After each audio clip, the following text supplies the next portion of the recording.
वाटतं तुम्हाला भविष्यातल्या तुमच्या योजना काय आहे? त्रास खूप आमच्या लोकांना झाला की पूर्वी तर मौनी विद्यापीठ होणार होतं बरोबर. असं आमचे पूर्वीचे लोक सांगतात. इथं काय डोक्यात आहे तुमच्या की लोकांनी आकर्षित व्हावं इकडे यावं यासाठी तुमच्या डोक्यात काय आहे? एखादा पिक्चरचा सेट असावा अशा पद्धतीचा अच्छा. तो धबधबा आहे. ऐतिहासिक वारसा काही वाकीकोलला आहे? हो, अजून मला वाटतं परिसराचा जर विचार करायला गेला तर अजून एक 25-30 पॉईंट असे होतील. आता आमचं शाहू स्मारक व्हायचं होतं त्यावेळी आलेल्या लोकांच्या प्रतिक्रिया आणि आत्ताच्या प्रतिक्रिया. मला माझं गाव सोडून कुठं जायचं नाही. अच्छा. मला इथंच राहायचं आहे. हां. मग ती माझी कुवत नव्हती कॉलेज उभा करायची. मी यापूर्वी देखील म्हटले, परंतु माझी इच्छा होती. सर्वात महत्त्वाचं काय आहे, आपण कुठं जन्म घ्यायचा, कुणाच्या घरी जन्म घ्यायचा हे आपल्या हातातलं विषय नक्कीच नाही. नसतं. त्या तिथं काम करणाऱ्या लोकप्रतिनिधीला आपल्या मतदारसंघाची नाळ माहीत पाहिजे की कुठल्या वाढीसाठी काय आवश्यकता आहे, कुठल्या गावासाठी काय आवश्यकता आहे. लोकांची गरज काय आहे? आता जर बघितलं तर त्यांना इथल्या इथं कसं रोजगार जास्तीत मुलांना मिळेल. बरं, हा प्रभाव तुम्हाला दिसला की व्यवसायामध्ये हो, नक्की, लोकांच्या नक्की. वाढ होते? वरचा परिसर म्हणतो तिथं जर ते पाणी लिफ्ट केलं तर अगदी सायपन पद्धतीने ह्या हजारो एकर क्षेत्राला त्याचा पाणी पुरवठा होऊ शकतोय. दामणीकडे तुम्ही कसं बघता? दामणीबद्दलच्या तुमच्या आराखडे काय आहेत, आखाडे काय आहेत? हे खर्च तुमचे- काढलंय. तुमचे EMI आहेत? पुढची 10-15 वर्ष मला ते त्याच्या कर्तृत्वाला जात नसते. अजिबात नसते. अशाच नवनवीन अपडेट्ससाठी डिजिटल कोल्हापूर चॅनेलला सबस्क्राईब करायला विसरू नका. मघापासून आपण राधानगरी जिल्हा परिषद मतदारसंघाचे उमेदवार श्री अभिजित तायशेटे यांच्यासोबत बोलतो आहे. गोकुळचे संचालक आहे, त्यांना या जिल्हा परिषदेच्या राजकारणाचा अनुभव आहे, त्यांना कामाचा अनुभव आहे. जिल्हा परिषदेमध्ये यापूर्वी ते निवडून गेले होते. शिक्षण विभागाचे सभापती म्हणून त्यांनी प्रभावी काम केलेलं आहे आणि लोकांचा त्यांच्यावर एक यशस्वी राज्यकर्ते म्हणून विश्वास आहे. हे त्यांच्या आजवरच्या लोकांच्या प्रतिक्रियेतून त्यांच्याबद्दलच्या समोर आलेलं आहे. मी पुढं त्यांच्याशी बोलणार आहे. माझा अत्यंत महत्त्वाचा प्रश्न या पुढच्या सेगमेंटसाठी असा असेल तायशेटे साहेब की राधानगरी हा जो भाग आहे, राधानगरी तालुक्याचा भाग हा निसर्ग संपन्नतेनं समृद्ध असा भाग आहे. निसर्गानं मुक्तच असताना इथं उधळण केलेली आहे सौंदर्याची आणि त्याच्यामुळं इथं वन्यजीव अभयारण्यसुद्धा आहेत आणि जिथं वन्यजीव अभयारण्य असतात तिथं डेव्हलपमेंटच्या दृष्टीने थोडे रिस्ट्रिक्शन्स असतात हे आपल्याला सगळ्यांना माहिती आहे. म्हणजे हे सगळीकडे लागू आहे. म्हणजे अगदी ताडोबापासून ते अगदी राधानगरीच्या दाजेपूर अभयारण्यापर्यंत सगळ्या ह्या गोष्टी आपल्याला बघायला मिळतात. वन्य विभागाची रिस्ट्रिक्शन्स असतात, कामं करता येत नाहीत, बऱ्याच ठिकाणी खोदकाम करता येत नाहीत आपल्याला. आणि अशावेळी मग डेव्हलपमेंटचा जो मुद्दा होता तो थोडासा मागं पडतो. कसं राधानगरीकडं तुम्ही या विकासाच्या दृष्टीनं या रिस्ट्रिक्शन्सच्या दृष्टीनं कसं बघता? काय वाटतं तुम्हाला भविष्यातल्या तुमच्या योजना काय आहेत?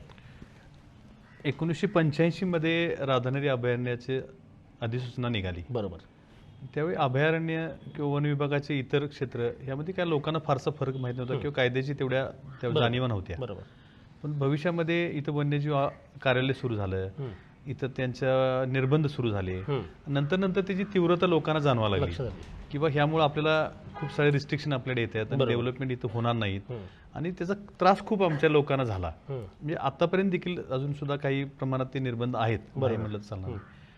परंतु हे जरी निर्बंध असले किंवा ही जरी प्रतिकूल परिस्थिती असली तर शेवटी आम्हाला राहायचं इथंच आहे. बरोबर. तर मग ह्या ज्या काही अडचणी आहेत त्या अडचणीतून संधी कशा शोधायला पाहिजेत. बरोबर. कारण पहिली 10-15 वर्ष आम्ही पंचायत समिती 2002 पासून काम करतोय. पहिली 10 वर्ष 15 वर्ष आम्ही किंवा आज अखेर आमच्या इथल्या निर्बंधावर आम्ही बोलत आलोय. ते निर्बंध कमी करावेत, निर्बंध असू नयेत यासाठी आमचे प्रयत्न चाललेत. आणि इथल्या डेव्हलपमेंटला ते ज्या अडचणी येत्या ही एका बाजूने परिस्थिती असताना ह्याच अडचणीतून आपल्याला संधी कशी मिळेल. बरोबर. किंवा अडचणीत बऱ्याच वेळा बघायला गेलं तर संधी असतात. तर तशी स्थिती आता काही बाबतीत आमची आहे. बरोबर. म्हणजे ज्या निर्बंधामुळं हा निसर्ग संपन्न परिसर हा रिस्ट्रिक्ट झाला, मग आता इथंच राहणाऱ्या लोकांसाठी इथं आपल्याला काय करता येईल ह्यावर आमचा विचार सुरू झाला आणि त्याच्यावर आमचं काम सुरू आहे. बरोबर. आता मुख्य म्हणजे जर बघितलं तर ह्या राधान तालुक्याचा हा जो अगदी मासुलीपासून वाकीघोलपर्यंतचा जो परिसर आहे, बरोबर. हा निसर्ग संपन्न आणि अतिशय मनोहारी असल्या पद्धतीचा परिसर आहे. इथं दुसरी बाजू अशी आहे की इथले हजारो मुलं कामानिमित्त बाहेर जातात, शिक्षणासाठी बाहेर जातात. बरोबर. मग अशा वेळी आमच्यासमोर एक मोठं आव्हान आहे की ह्या मुलांना, ठीक आहे आता गेलेल्या मुलांच्या बाबतीत ठीक आहे, पण इथून पुढं जे काही मुलं नवीन वयात येतील त्यांना रोजगाराची संधी बरोबर असणं आवश्यक वाटेल, तर त्यांना इथल्या इथं कसं रोजगार जास्तीत जास्त मुलांना मिळेल. बरोबर. आता समजा काही गाव सोडून जाण्याची वेळ त्यांच्यावर यायला येऊ नको. नये. आणि ज्यांना जायचंच आहे समजा काही त्यांनी चांगलं शिक्षण घेऊन गेले. बरोबर. तर समजा आता इथं आम्ही आता फार्मसी सुरू केलंय, इथं नर्सिंग सुरू केले, की ज्या क्षेत्रामध्ये मुलांना करिअरला खूप संधी आहेत, ते काही गावातून मिळणार नाहीत. बरोबर. परंतु बाहेर जात असताना सुद्धा जर ते चांगलं शिक्षण घेऊन गेले, म्हणजे त्यांनी तयार होऊन गेले तर अधिक चांगलं त्यांचं करिअर त्यामध्ये होईल. तर त्या दृष्टीनं आम्ही ह्या परिसरामध्ये बऱ्याचशा, म्हणजे आता मुळात बघायला गेलं तर राधानगरी हे तालुक्याचं ठिकाण आहे. बरोबर. परंतु कोल्हापूर जिल्ह्यातले जे अविकसित तालुके जे म्हणले जातात, जे काही 2-4 तालुके आहेत, त्यामध्ये राधानगरीचा समावेश आजपर्यंत होताना आपण बघतोय. आणि हे कुठेतरी बदललं पाहिजे. मग त्यासाठी आपल्याला काय करता येईल, तर राधानगरी शहराच्या बाबतीत जर बघायला गेलो, गावाच्या बाबतीत बघायला गेलो, तर परिस्थिती अशी आहे की पूर्वी इथं मौनी विद्यापीठ होणार होतं असं आमचे पूर्वीचे लोक सांगतात. बरोबर. आणि मौनी विद्यापीठ झालं असतं तर आमचं गाव सुधारलं असतं, काही डेव्हलपमेंट झाले असते असं आम्ही ऐकत आलोय. पण जसं आम्ही राजकारणामध्ये आलो, जसं आम्ही काम करायला सुरुवात केली, जशा आमच्या अडचणी लोकांच्या डोळ्यासमोर आल्या, मग मधल्या कालावधीमध्ये असं झालं होतं की आमच्याकडे सायन्स कॉलेज सुद्धा नाही, अशी स्थिती होती. बरोबर. मग इथल्याच एका संस्थेच्या माध्यमातून, अगदी 7-8 वर्षांपूर्वीपर्यंत नव्हतं, 10-15 वर्षापूर्वीपर्यंत इथल्याच एका अनुदानित संस्थेला आम्ही थोडंसं त्यांना सायन्स कॉलेज सुरू करण्यासाठी थोडं त्यांना मदत केली, त्यांना थोडं करायला लावलं. दुर्दैवाने ते पुढं दीर्घकाळ चाललं नाही. मग अशा सगळ्या परिस्थितीमध्ये आता मौनी विद्यापीठ झालं नाही म्हणून आपण थांबलो तर हे राहणार नाही. मग इथं मग काय करता येईल, म्हणून आम्ही आमची शिक्षण संस्था या परिसरामध्ये उभा केली. आणि ती शिक्षण संस्था उभा करत असताना सगळेच राधानगरी तालुक्या डोळ्यासमोर ठेवून, राधानगरीचा परिसर डोळ्यासमोर ठेवून, राधानगरी गावाचा विकास डोळ्यासमोर ठेवून आम्ही या गोष्टी जाणीवपूर्वक केलेत. आता तिथं जर बघितलं तुम्ही तर 1000च्या घरात मुलं तिथं शिकतायत, 500-600 मुलं बाहेरून ये जा करतायत, 100-1 मुलांची तिथं राहायची व्यवस्था आहे, 200-300 मुले, 200च्या पुढं जास्तीत जास्त मुलं इथं राधानगरी गावात राहतात. बरोबर. इथं ती राहिल्यामुळं इथं राहण्यासाठी त्यांच्या रूम भाड्याने घेणं असेल, त्यांना मेसमध्ये जेवण्याची सुविधा असेल, नाश्त्याची सुविधा असतील, किंवा अगदी छोट्या छोट्या ज्या गरजा आहेत त्यांच्या, मेडिकल पासून अगदी कपडे इस्त्री करण्यापासून त्यांना केस कापण्यापर्यंत, हे जे सगळे छोटे छोटे व्यवसायांना त्यांची नकळत त्याची इकॉनॉमीला वाढ होत असते. मग ही गोष्ट जी आहे त्यात आमच्या लक्षात आलं की ही गोष्ट अजून वाढली पाहिजे. बरोबर. अजून इथं कुठले कुठले कोर्सेस तयार करता येतील. आता 1000च्या ऐवजी अजून जास्त मुलं, हा प्रभाव तुम्हाला दिसला की व्यवसायामध्ये लोकांची वाढ होते? हो, नक्की दिसतोय. आणि आता आम्ही भविष्यामध्ये अजून इथं जे काही अजून काही कोर्सेस वाढवता येतील, व्यावसायिक कोर्सेस वाढवता येतील, ज्याचा शिक्षणासाठी उपयोग होईल आणि राधानगरीच्या इकॉनॉमीला सुद्धा त्याचा फायदा होईल, असं आम्ही डोळ्यासमोर ठेवून आम्ही त्याची डेव्हलपमेंटचा अजून भविष्यामध्ये काम करण्याची प्रक्रिया सुरू आहे. म्हणजे थोडक्यात तुम्हाला असं म्हणायचं की निसर्गाला कुठेही डिस्टर्ब न करता एक शाश्वत विकासाची प्रक्रिया तुम्ही सुरू करण्याच्या माध्यमातून प्रयत्न करणार आहात. मी याच प्रश्नाकडे एक सबप्रश्न म्हणून तुमचं जाणार आहे, उपप्रश्न म्हणून जाणार आहे. तो प्रश्न असा आहे की राधानगरीचा जो कोर झोन आहे तो फार अत्यंत महत्त्वाचा आहे. तो नैसर्गिकदृष्ट्या तर संवेदनशील आहेच, परंतु त्याचबरोबर इथली जैवविविधता जी आहे, बायोडायव्हर्सिटी ज्याला आपण म्हणतो, ती फार महत्त्वाची आहे. दाजीपूर आणि राधानगरी परिसर जो आहे तो पूर्णपणे जंगलानं वेढलेला परिसर आहे. म्हणजे गवेसुद्धा बऱ्याचदा इथं येतात, त्याचं दर्शन होतं, अन्य वन्य प्राणी इथं येत असतात. तर त्या दृष्टीनं इथं काम करताना फार अडचण होते, कारण हा मोठा प्रभाग आहे. एकतर पहिली गोष्ट, हा मतदारसंघ मोठा आहे. राधानगरी विधानसभा मतदारसंघच मुळात मोठा आहे आणि त्यात पुन्हा तुमचा जो जिल्हा परिषदेचा मतदारसंघ आहे, राधानगरी जिल्हा परिषद मतदारसंघ, तो फार मोठा आहे आणि त्यातला महत्त्वाचा भाग तिथे येतो. तर त्या ठिकाणी काय आव्हानं निर्माण होतात आणि त्याच्यावर मात करण्यासाठी तुमच्याकडं काय सध्या ब्ल्यूप्रिंट आहे, मी थेटच विचारतो. राधानगरी जे गाव आहे, राजर्षी शाहू महाराजांनी वसवलेलं, मी यापूर्वी देखील आपल्याला बोललो. आता ज्या पद्धतीनं ते तालुक्याचं ठिकाण म्हणून डेव्हलप व्हायला पाहिजे होतं, बरोबर, ज्या गतीनं व्हायला पाहिजे त्या गतीनं झालेलं नाही. आता ती कुठेतरी गती आम्हाला पकडली पाहिजे असं आम्हाला वाटतं. मला तेच म्हणायचं, हे तालुक्याचं गाव आहे. मग मधल्या कालावधीमध्ये असं होतं की एक शासनानंच एक असं धोरण आणलं होतं की प्रत्येक तालुक्याच्या ठिकाणला नगरपंचायत करायची. बरोबर. आणि मग काही टप्प्याटप्प्यानं काही नगरपंचायती झाल्या, पण आमची झाली नाही. मग मध्ये आम्ही असा प्रयत्न करत होतो की राधानगरीची ग्रामपंचायतचं रूपांतर नगरपंचायतमध्ये व्हावं, परंतु काही लोकांनी तो प्रयत्न आमचा हाणून पाडला. लोकांच्या मध्ये त्याच्याबद्दल बरेचसे गैरसमज तयार करून दिले गेले की आणि ही ग्रामपंचायतच योग्य आहे, नगरपंचायत झाली तर फाळा वाढेल किंवा विशिष्ट लोकांना फायदा होईल, असे काही बरेचसे गैरसमज लोकांचे तयार करून दिले. आणि दुर्दैवानं आम्ही, मला असं वाटतं कार्यकर्ता म्हणून, नगरपंचायत न झाल्यामुळे जवळजवळ 10-15 वर्ष आम्ही विकासाच्या बाबतीत पाठीमागे गेलोय. अच्छा. आता आम्ही असा विचार इतका निर्णय तो महत्वाचा हो हो नक्की महत्वाचा होता. तर आता आम्ही असा विचार करतोय की समजा लोकांनी ह्याला मान्यता दिली किंवा लोकांना सर आधी पहिल्यांदा असं करावं लागेल आम्हाला की लोकांना पटवून सांगावं लागेल किंवा नगरपंचायत झाल्यानंतर काय काय होईल. आणि समजा आमचा प्रयत्न राहणार आहे भविष्यात की लोकांना पहिल्यांदा हे समजून सांगायचं, लोकांना विश्वासात घ्यायचं आणि लोकांना जर हा विषय पटला की बाबा हे होणं गरजेचं आहे आणि करूया आपण, तर निश्चितपणाने त्यासाठी सर्व ताकदीनं प्रयत्न करायचे आहेत. आणि त्या माध्यमातून इथं जे काही भौतिक सुविधा निर्माण करायच्या असतील, कारण राधानगरी आपल्याला म्हणलं तसं महाबळेश्वर, पाचगणी, माथेरान सारखंही ठिकाण आहे. तर इथं जे काही पर्यटन स्थळ म्हणून ज्या काही गोष्टी आवश्यक आहेत राधानगरी गावामध्ये, बरोबर, त्या इथली बाजारपेठ असू दे, इथल्या आजूबाजूचा परिसर असू दे, बरोबर, इथं ज्या काही सुविधा निर्माण करायला पाहिजेत तो करताना ग्रामपंचायत म्हणून मर्यादा आहेत. बरोबर. तर त्याच्याऐवजी नगरपंचायतला निधी मोठ्या प्रमाणात येतोय. आपण बघितलं असेल पन्हाळे गाव छोटा आहे परंतु त्याला नगरपालिकेचा दर्जा आहे कारण ते पर्यटन स्थळ आहे. बरोबर. तर त्यामुळे तिथं काही सुविधा निर्माण करायला सोपं जाते. केंद्राचे राज्याचे फंड्स तिथे येत असतात. त्या धर्तीवर इथं समजा लोकांनी मान्यता दिली तर निश्चितपणे आम्ही तो एक अशा पद्धतीचा प्रयत्न करणार आहे की इथं तशा सुविधा इथं निर्माण व्हाव्यात असा आमचा भविष्यात इथला प्रयत्न आहे. आणि जसं मगाशी म्हटलं तर तसं राधानगरी आणि दाजीपूर हा जो आमचा जो परिसर आहे, अभयारण्याचा परिसर म्हणून म्हणलं जाते, तिथं मी मगाशी आपल्याला बोललो की राधानगरी धरणावरती आम्ही महत्त्वाचं म्हणजे एक चांगल्या पद्धतीची गार्डन विकसित करणार आहे की ज्याचा करण्यासाठी आम्ही शासनाकडे पाठपुरावा करतोय की ज्याचा ह्या राधानगरी शहरापासून ह्या पंचकोशीला त्याचा निश्चितपणानं फायदा होईल. आणि त्याच्या माध्यमातून इथं बरेचसे म्हणजे आधुनिक बदल झालेले आपल्याला बघायला मिळतील. आणि त्याबरोबर जे वरचा जो परिसर आहे, धरणाच्या वरची जी काही गावं आहेत त्यामध्ये अगदी आमची दाऊदवाडी असेल, न्यू करंजी असेल, एजीवाडी असेल, मांढरेवाडी असेल, ह्या ज्या परिसरामध्ये सुद्धा काही पर्यटनाच्या दृष्टीने काही सुधारणा करता येतील काय. तिथं वरच्या बाजूला पठार आहे, वरच्या बाजूला त्यानंतर पुढे जर आपण गेलो तर आता हसण्याला आम्ही बोटिंगचा पॉईंट जो आपण म्हणतोय त्याच्याबरोबर हसणे गावामध्ये सुद्धा एक चांगला पाझर तलाव आहे. बरोबर. तिथं सुद्धा त्या ठिकाणी सुद्धा काही पर्यटनाच्या दृष्टीने काही सुधारणा करता येण्यासारखी त्यामध्ये मोठं पोटेन्शियल आहे. त्याच्या पुढच्या बाजूला जर आपण गेलो तर उगवाईचं मंदिर खूप सुंदर आहे, राजाराम महाराजांनी पूर्वी बांधलेलं आहे. त्याला देखील आम्ही ब वर्ग, एवढ्या शक्यता आहेत पर्यटनाच्या नक्की आहेत. तर तिथं सुद्धा आम्ही ब वर्ग यात्रास्थळाचा दर्जा देण्यासाठी आता आम्ही त्याचा प्रयत्न करतोय की तो परिसर सुद्धा चांगल्या पद्धतीनं विकसित व्हावा. तिथून कोकणाचं किंवा घाट माता जो आहे त्याच्यावरती असल्यामुळे खूप चांगला तिथं देखील खूप एक चांगला टॉवर आहे, तिथं खूप चांगलं डेव्हलपमेंट करायला संधी आहे. पुढं दाजीपुरात गेल्यानंतर आता काय होतंय की दाजीपुरात गेल्यानंतर दाजीपूर कुठं आहे असं विचारलं जातं. तर त्याच्या एंट्रन्सचा पॉईंट आम्ही डेव्हलप करण्यासाठी मध्यंतरी आम्ही काही त्याचे प्लॅन केलेत. ते आता त्याच्यावर देखील काम सुरू आहे. तिथं आतल्या बाजूला गेल्यानंतर एमटीडीसीचं एक रिसॉर्ट झालंय खूप चांगलं.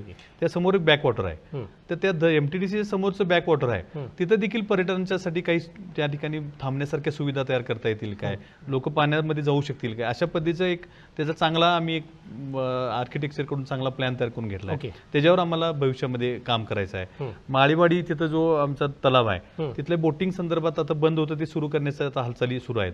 त्याच पद्धतीने जर आपण पुढे गेलो त्या वलवण, दाजीपूर ह्या परिसर जर बघितला तर तिथं छोटे मोठे हॉटेल, रिसॉर्ट किंवा होमस्टे व्हायला लागलेत. अजून तिथं भावेत.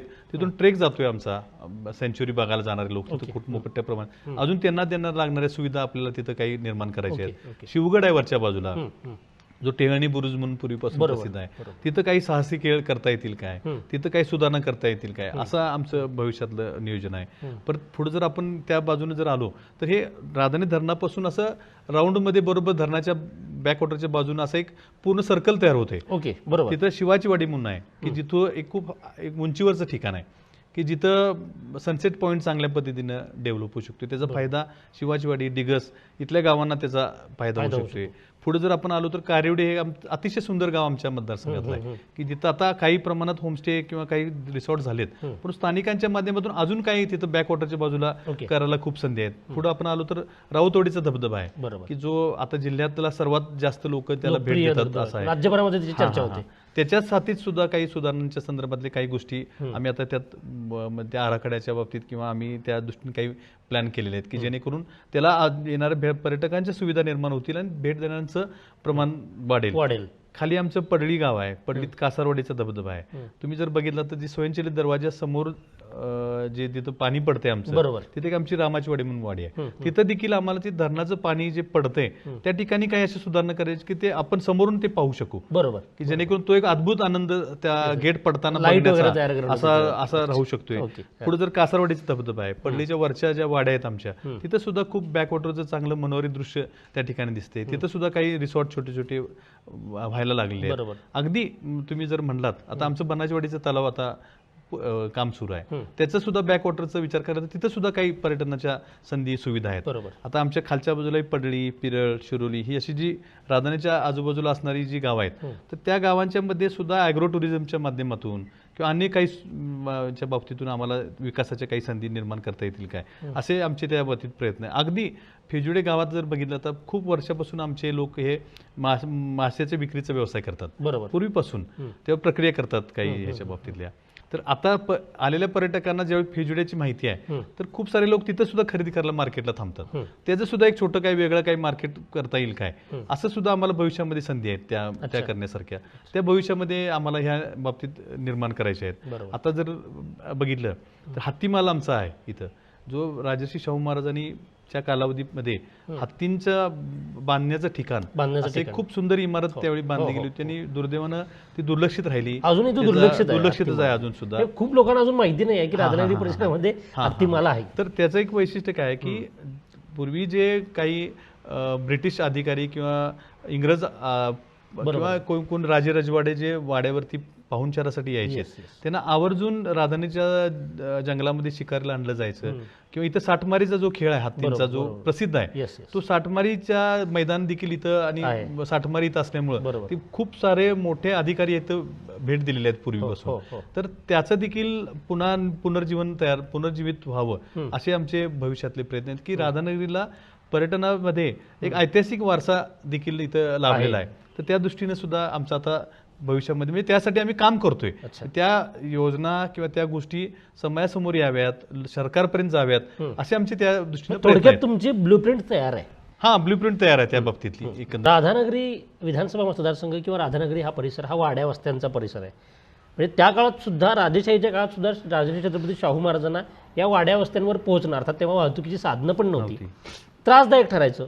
आज सुद्धा ते काही फार बदललंय असं नाहीये. आज सुद्धा त्या वाड्या वस्त्यांवर पोहोचणं हे शासकीय दृष्ट्या राज्यकर्त्यांसाठी एक अडचणीचं ठरतं, अवघड ठरतं. पण तिथं पोहोचणं सुद्धा गरजेचं आहे. लोकशाहीमध्ये वाडी वस्तीवरच्या प्रत्येक माणसापर्यंत विकासाची गंगा पोहोचवणं हे राज्यकर्त्यांचं कर्तव्य असतं आणि त्यांना ती मिळवणं हा त्यांचा अधिकार असतो. लोकशाहीची हीच व्याख्या आहे. जेव्हा तुम्ही वाकेगोलसारखा वाकेगोलसारखा एक ठिकाण आहे, गाव आहे, राधानगरी परिसरातला आहे. राधानगरी हा विकसित त्यातल्या त्यात मांडता येईल आपल्याला, पण वाकेगोलसारखा परिसर हा दुर्गम आहे, रिमोट एरिया आहे, म्हणजे तिथं रेंज पण नाही आहे असं मी ऐकलंय काही लोकांकडनं. काय त्याच्याकडे कसं बघता त्या गावाकडं, त्या गावाबद्दलची संवेदना तुमची काय आहे आराखड्याच्या दृष्टीनं? ज्यावेळी दुधगंगा धरण व्हायचं होतं तेव्हा हा वाकीगोला राधानगरीशी सलग परिसर होता. बरोबर. दुधगंगा धरणाचं काम सुरू झाल्यानंतर धरणाच्या बॅकवॉटरमध्ये बरीचशी गावं विस्थापित झाली आणि ती गावं राहिलीत, ती धरणाच्या बरोबर त्या बाजूला राहिलीत. बरोबर. आणि ते रस्ते जे होते अस्तित्वात, ते रस्त्यांचं अस्तित्व संपलं. आणि नंतरच्या काळात ज्यावेळी रस्ते होणार त्यावेळी मग अभयारण्याचे निर्बंध आले आणि मग ते रस्ते पक्के झाले नाहीत. रस्ता आहे परंतु त्याला तो पक्का रस्ता नाही की ज्याच्यावर चांगल्या पद्धतीने वाहतूक करता येईल अशा पद्धतीने. मग आमचं सगळ्यात मोठं पहिलं आमचं प्राधान्य अशा गोष्टीला आहे की वाकीगोल हा राधानगरीचा अविभाज्य घटक आहे, तो राधानगरी तालुक्याला जोडला जाणं. बरोबर. मग त्या दृष्टीने आमचे त्याच्यासाठी प्रयत्न आहेत की बाबा त्याच्यासाठी जे काही वन्यजीव विभागाच्या मान्यता आहेत, त्यासाठीच्या जे काही परवानगीच्या प्रक्रिया आहेत, त्या करण्यासाठी आम्ही आता सातत्याने पाठपुरावा करतोय. आणि ते देखील आता त्याला मूर्त स्वरूप थोड्या दिवसात येईल असं आम्हाला अपेक्षित आहे. एकदा तो रस्त्यानं चांगल्या जोडला गेला की लोकांचं इकडे येणं जाणं तहसीलदार म्हणजे शासकीय कामासाठी असेल, बाजारहाटासाठी असेल, वाहतुकीसाठी, शिक्षणासाठी असेल. हा, म्हणजे आता काय होते बघा, कॉलेज आमचं आहे इथं जवळ आहे पण ती मुलं इकडे येऊ शकत नाही. बरोबर. काय येऊ शकत नाही तर मधला रस्ता चांगला नाही. बरोबर. जर भविष्यात रस्ता झाला तर त्या मुलांना शैक्षणिक सुविधा देखील इथं उपयोग करून घेता येतील. मुलं इकडे त्यांचा देखील ओढा आमच्या निश्चितपणानं तालुका म्हणून, आपला तालुका म्हणून त्या सगळ्या परिसराचे राधानगरीविषयी किंवा आपल्या तालुक्याविषयी प्रचंड त्याची अटॅचमेंट आहे. त्यामुळे त्याचा एक उपयोग त्याचा त्या लोकांना येण्यासाठी याचा हे करता येईल. आता रेंजचं म्हणलं तर आता तशी स्थिती नाही, पूर्वी होती. म्हणजे आम्ही गेले 5-7 वर्ष त्यावर प्रयत्न करतोय की तिथं मोबाईलचे टॉवर तिथं उभा राहावेत म्हणून. आता ह्या वर्षभरामध्ये ते टॉवर काही उभा राहिलेत, काही थोडंसं तिथं MSCBचे कनेक्शनचे वगैरे इश्यू आहेत, त्याच्यावर देखील आता आम्ही काम करायला लागलोय. त्यामुळे अजून सुद्धा त्यामध्ये सुधारणा करायला पाहिजे नाही पण ते करणार आम्ही किंवा करायचा आमचा तो प्रयत्न राहणार. ह्या बेसिक गोष्टी आहेत की रस्ता, दळणवळण किंवा कम्युनिकेशन साधन, ह्या बेसिक गोष्टी आहेत. पण त्याच्या बरोबर जर बोलायचं झालं तर तिथं जर तुम्ही बघितलात तर तिथं प्रचंड कष्ट करणारे शेतकरी वर्ग, श्रमिकांचा हे आहे. तिथं जर बघितलं तर एवढ्या प्रतिकूल परिस्थितीमध्ये सुद्धा तिथं हजारो टन ऊस तिथं लोक बारमाही पाणी नाही पण हजारो टन ऊस पिकवतात. एवढी धमक त्या जिद्दी लोक आहेत. तिथं दुधाचं उत्पादन सुद्धा 3 गावांच्या मधून 2 टेम्पो दूध जाते. एवढे लोक प्रचंड तिथं राबणारे लोक आहेत. मग त्यांना अजून काही आधुनिक दूध व्यवसायासाठी मध्ये काय उतरता येईल काय, काही तरुणांना त्यामध्ये काय हे करता येईल काय, किंवा आता तिथं सुद्धा पर्यटन, तुम्ही मला प्रत्येक ठिकाणी पर्यटनाचा विषय येतोय, तिथं सुद्धा येतोय पर्यटनाचा विषय. तिथं जो आमचा इथे एक धबधबा आहे, तो धबधबा देखील तोरसकरवाडी जवळचा अतिशय सुंदर धबधबा आहे. म्हणजे अगदी एखादा पिक्चरचा सेट असावा अशा पद्धतीचा तो धबधबा आहे. त्याच्या इथे सुधारणा काय करता येतील. वरती काळामाचं पठार आहे, तिथं वाकोबाचं मंदिर आहे, तिथे एक चांगली समृद्ध देवराई त्या ठिकाणी आहे. परत तिथं आता अजून जलसिंचनाच्या बाबतीत काही प्रकल्प जे आहेत ते अपूर्ण राहिलेत, ते पूर्ण झाले तर अजून तिथं पाण्याची हे वाढेल. आणि ह्या पर्यटनाच्या माध्यमातून भले तिथं हॉटेल रिसॉर्ट नाही झाले पण काही होमस्टे होतील ज्यातून लोकांना थोडंसं उत्पन्नाचं साधन त्या ठिकाणी तयार होईल. तिथं वनौषधी उत्पादन काय करता येईल काय, तेव्हा प्रक्रिया काय करता येईल काय. कारण आता आम्ही फार्मसी कॉलेज चालवतोय. जर बघितलं तर बरंचसं आता हा जो परिसर आहे तो जैवविविधतेसाठी प्रसिद्ध आहे. तशा पद्धतीच्या काय व्यवस्था तिथं काय उभा करता येतील काय, असं देखील आम्हाला भविष्यात विचार करावा लागेल. कारण तिथल्या लोकांना तिथले काम देण्याच्या दृष्टीनं किंवा तिथल्या तिथं त्यांच्या अजून. मी याच्यात एक मध्ये प्रश्न विचारतो. आता तुम्ही सांगितलं की वनौषधी च्या दृष्टीने जर संशोधन आणि त्याची निर्मिती करण्याकडे आमचा कल असेल, हा परिसरच पूर्णतः वनसमृद्धीनं व्यापलेला आहे. इथं जास्त संधी आहेत त्या. हा तुमच्या डोक्यात कधी विचार आला की बाबा याचा वापर या गोष्टींचा होऊ शकेल? नाही, करायला विचार आला म्हणण्यापेक्षा एक आता सांगतो बघा. आता हा आमचा जो दाजीपूरचा हा जो परिसर आहे, म्हणजे आमचं बांबर आहे, डिगस आहे किंवा हसण्यातलं काही गाव आहेत की जिथं मधाचं उत्पादन जास्त प्रमाणात केलं जातं. कमी प्रमाणात, जास्त म्हणणार नाही मी, पण पूर्वीपासून केलं जाते. आता जर तुम्ही बघितलं तर मुंबईच्या मार्केटमध्ये फोंडा घाट मध असं ब्रँडिंग केलं जाते आणि ते खूप तिथं तो प्रसिद्ध आहे, पॉप्युलर आहे. ऍक्च्युली तो मध आमचे लोक खाली नेऊन विकतात, म्हणजे जास्त करून जर बघायला गेलं तर. मग भविष्यामध्ये आता सरकार सुद्धा त्याला प्रोत्साहन देते.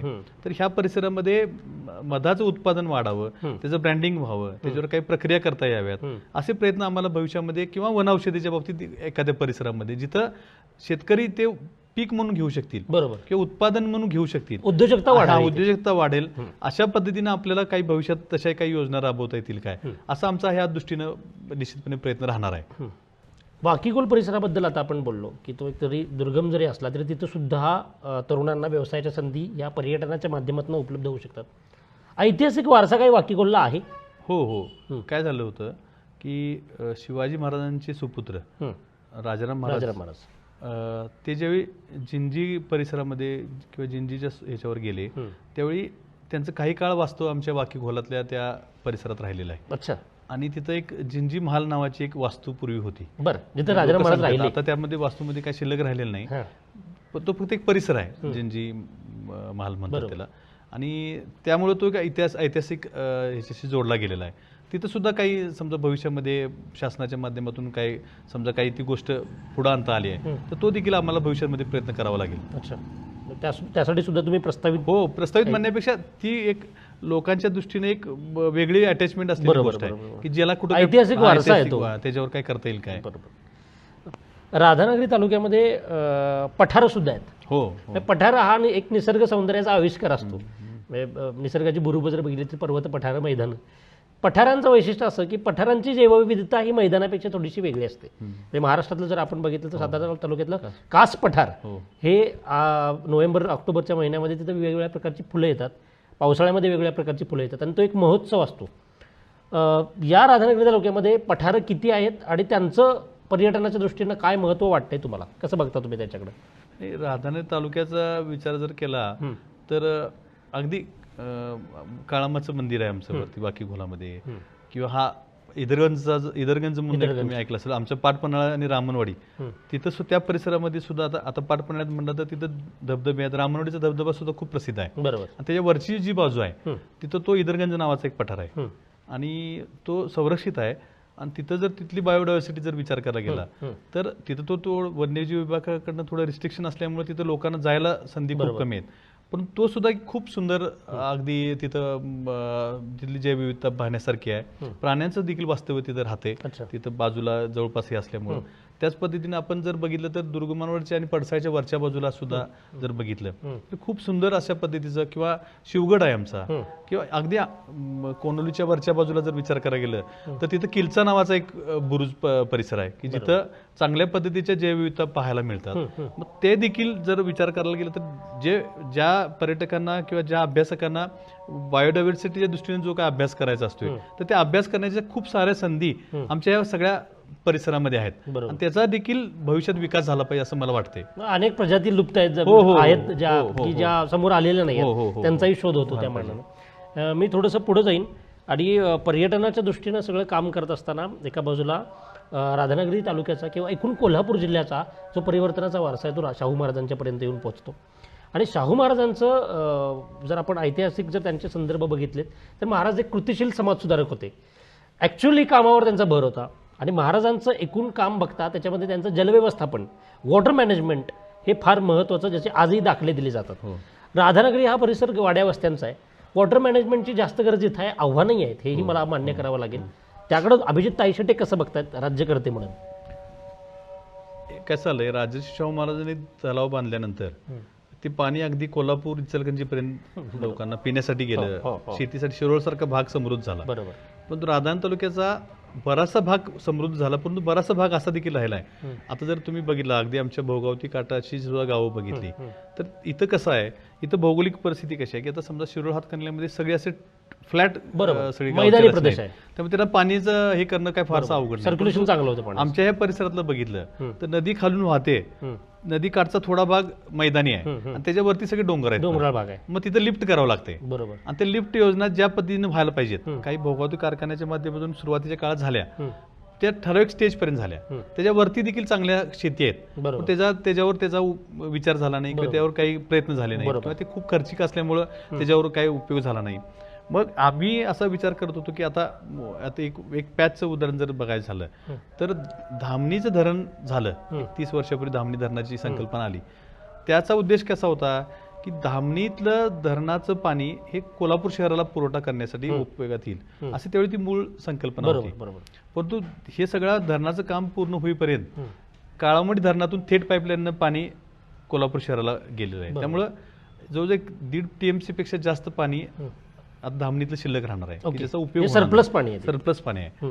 तर आम्ही एक मध्यंतरी अशी आता त्यावरती संकल्पना पुढे आणली की धामणीतलं पाणी, जो धामणीचा वरचा परिसर आहे, जे आमचं दुर्गमनोड गाव आहे, तळगाव गावच्या हद्दीत आहे, पडसाळीचा परिसर आहे, किंवा इव्हन आमच्या पडळीच्या वरच्या वाड्या, कसबा तळ्याचा वरचा परिसर, हा जो सगळा पठारी प्रदेश आहे पण तो सपाट आहे वरच्या बाजूला. तर एक लिफ्ट मधून जर पाणी ते आमचा वरचा पडसाळीच्या वरती एक धारेवरचा परिसर म्हणतोय, तिथं जर ते पाणी लिफ्ट केलं तर अगदी सायपन पद्धतीने ह्या हजारो एकर क्षेत्राला त्याचा पाणी पुरवठा होऊ शकतोय. आता शासन मधल्या कालावधीमध्ये टेंबू सारख्या किंवा उजनी सारख्या बऱ्याचशा सिंचन योजना शासनाने राबवल्या, शेतकऱ्यांना जास्तीत जास्त पाणी तिथं मिळावं अशा पद्धतीनं.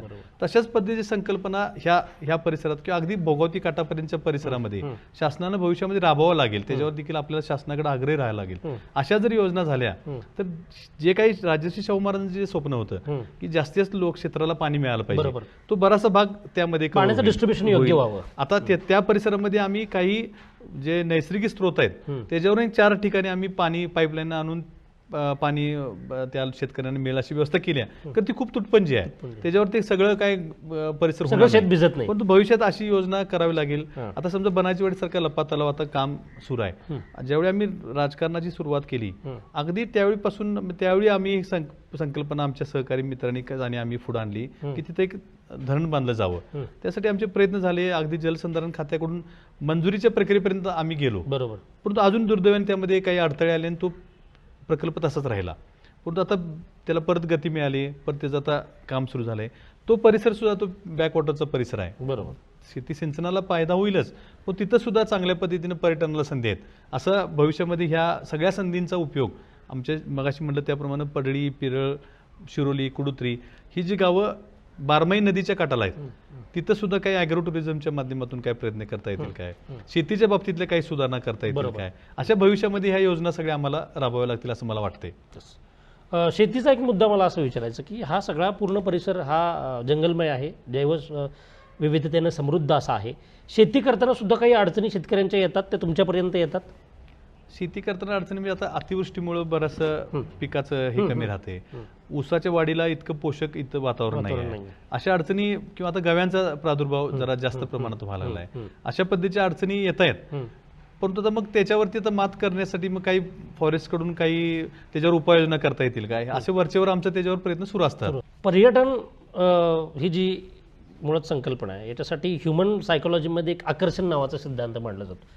माणसाचं मुळातच आकर्षण निसर्गाबद्दलचं आहे. निसर्गामध्ये गेल्यानंतर माणसाची अभिव्यक्ती खुलते असं म्हटलं जातं. लिओनार्डो दा विन्सीनंच म्हटलं होतं की मला जेव्हा जेव्हा काही सुचत नाही किंवा जेव्हा जेव्हा मला चित्र काढता येत नाही, एखादा शोध मिळत नाही, तेव्हा मी जंगलात पळून जातो. जंगलात पळून जाण्याची माणसाची मूलभूत अभिव्यक्ती ही निगडीत आहे. मुळात निसर्ग हा आकर्षित करणारा आहेच, परंतु त्याचबरोबर आपल्या फिजिकल पातळीवरती, भौतिक पातळीवरती इथं काय डोक्यात आहे तुमच्या की लोकांनी आकर्षित व्हावं, इकडे यावं, यासाठी तुमच्या डोक्यात काय आहे? आता काय होतंय की राधानगरी हे कोल्हापूर आणि कोकणला जोडणारं राज्यमार्गावरचं गाव आहे, बरोबर, हा परिसर आहे. बरोबर. मग सगळेच लोक इथं जाणारे ते थांबतात असं नाही, यापूर्वी होत नव्हतं कधी. मग आम्ही असा विचार केला होता की बाबा हे लोकांना सहजरित्या इथं आकर्षण निर्माण व्हावं, यासाठी काय करता येईल. तर मग आम्ही अशा काही संकल्पना पुढे आणल्या की जेणेकरून आता समजा तुम्ही गोव्याहून कोल्हापूरला चाललाय, तर गोव्याहून कोल्हापूरला जाताना ह्या परिसरातून जातानाच तुम्हाला हा काहीतरी परिसर वेगळा वाटावा. आता आपण पूर्वी लोणावळ्यातून जाताना बघायचं बऱ्याच वेळा की लोणावळ्यात आपल्याला थांबायची इच्छा होते, काय बाबा लोणावळा काहीतरी वेगळं वाटतं. पुण्यातून मुंबईला जाताना बाकी आता तो मार्ग बाहेर आला, तो भाग वेगळा. आमचा उद्देश काय होता की कोल्हापूरून गोव्याला किंवा कोकणात जाणारे लोक असतील किंवा खालून वर येणारे लोक असतील, ह्यांना हा परिसर थोडंसं काहीतरी वेगळा आहे असं जाणवावं. मग आम्ही त्यासाठी काय करता येईल असा विचार करत होतो. मग आता समजा आमचं अभयारण्याची सुरुवात अगदी मांजरखिंडीपासून होते आणि इथली ओळख काय आहे की इथले गवे ही इथली ओळख आहे. तर त्याच्या तिथं समजा सुरुवातीला त्याचे स्टॅच्यू किंवा त्याच्या काही हे राहिल्या तर लोकांना लक्षात येईल की बाबा इथं काहीतरी वेगळेपण आहे, बरोबर, ते एक सुद्धा होईल. आणि तिथे एक 5-10 लोकांना काहीतरी तिथं त्यांचे स्टॉल्स लागतील, बरोबर.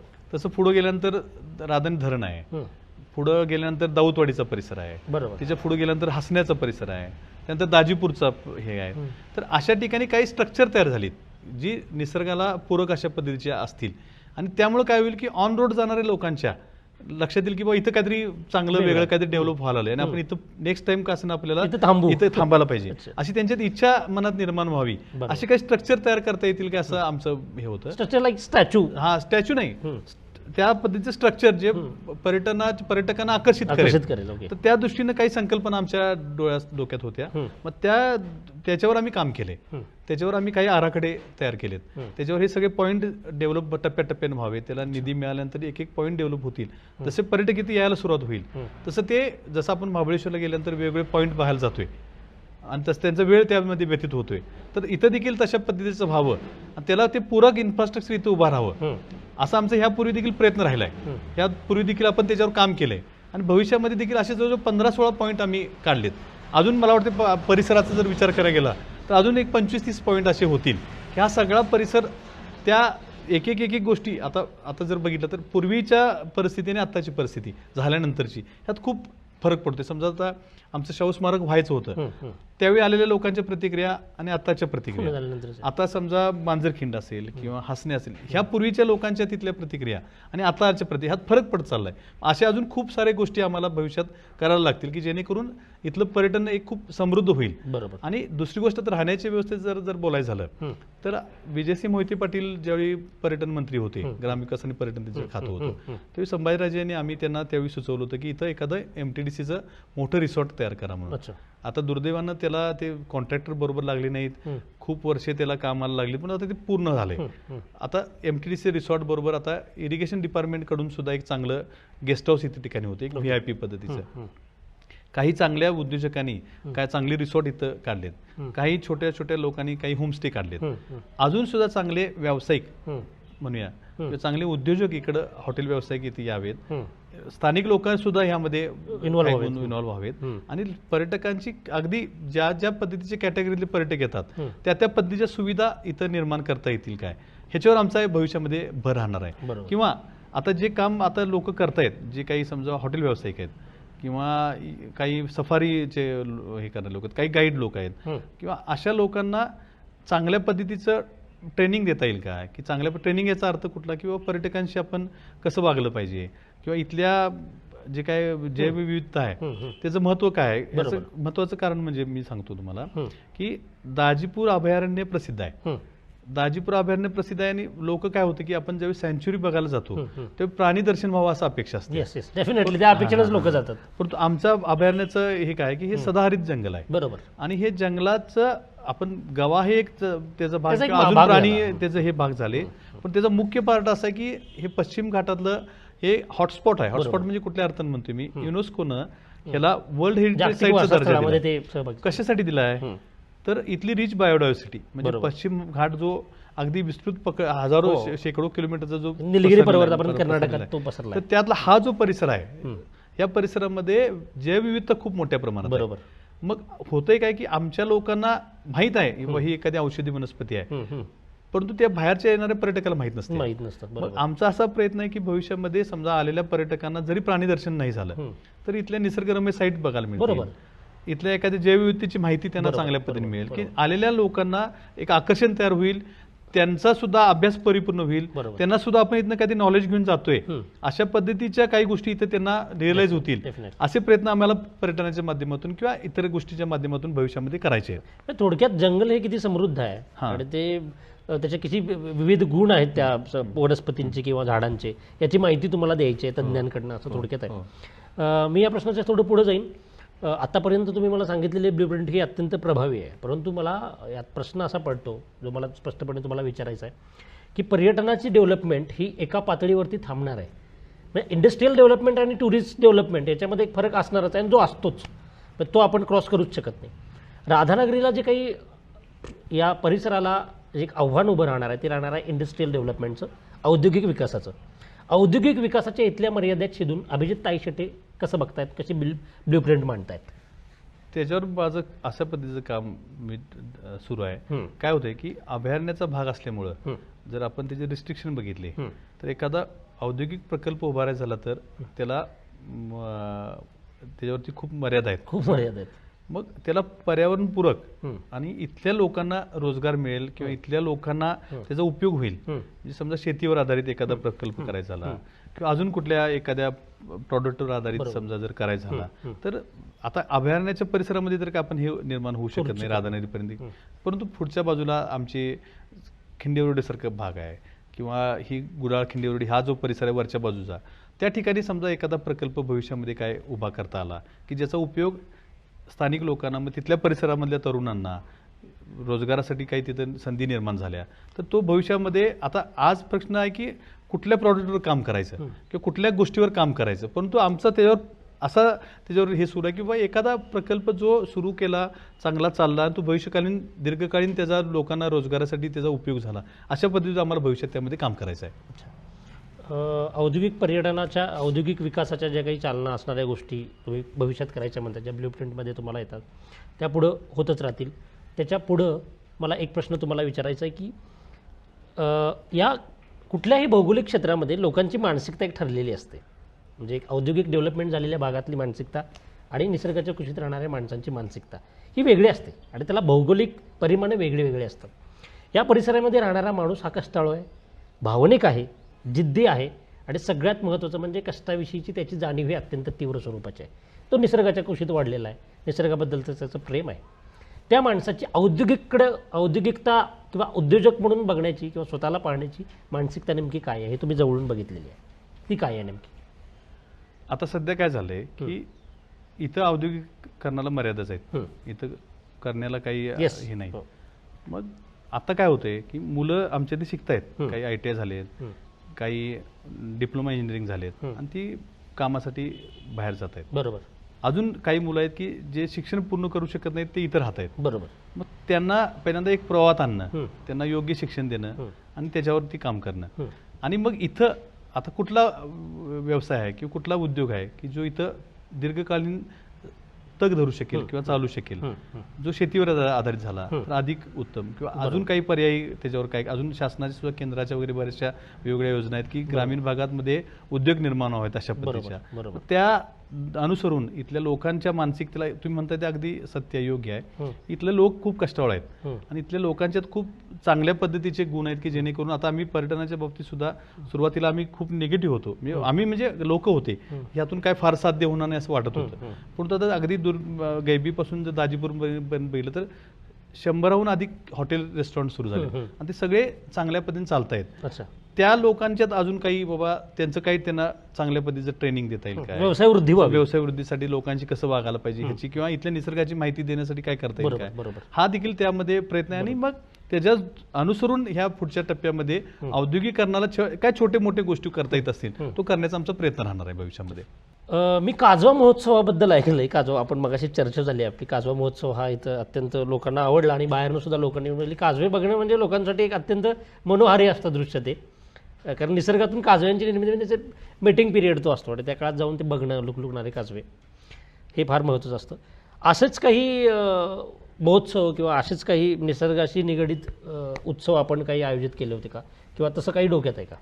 नाही, काय झालं होतं, आपण आता बघा वर्षभरामध्ये सगळ्या लोकांना 2 मोठ्या सुट्ट्या असतात, एक मे महिन्याची आणि एक दिवाळीच्या कालावधीमध्ये. मग आम्ही महोत्सव त्याच कालावधीमध्ये कसे काय कुठल्या संकल्पनेवर आधारित भरवता येते. तर काजव्यांचा कालावधी असतो तो तुम्हाला मी मगाशी म्हटलं त्याप्रमाणे एक मृग नक्षत्र सुरू व्हायच्या आधी जो काही वळीवाचा पाऊस सुरू त्यावेळी ते काजवे येतात. बरोबर. आणि फुलपाखरांचं हे साधारण हे दिवाळीच्या कालावधीमध्ये त्यांचं हे व्हायचं प्रमाण जास्त असतं.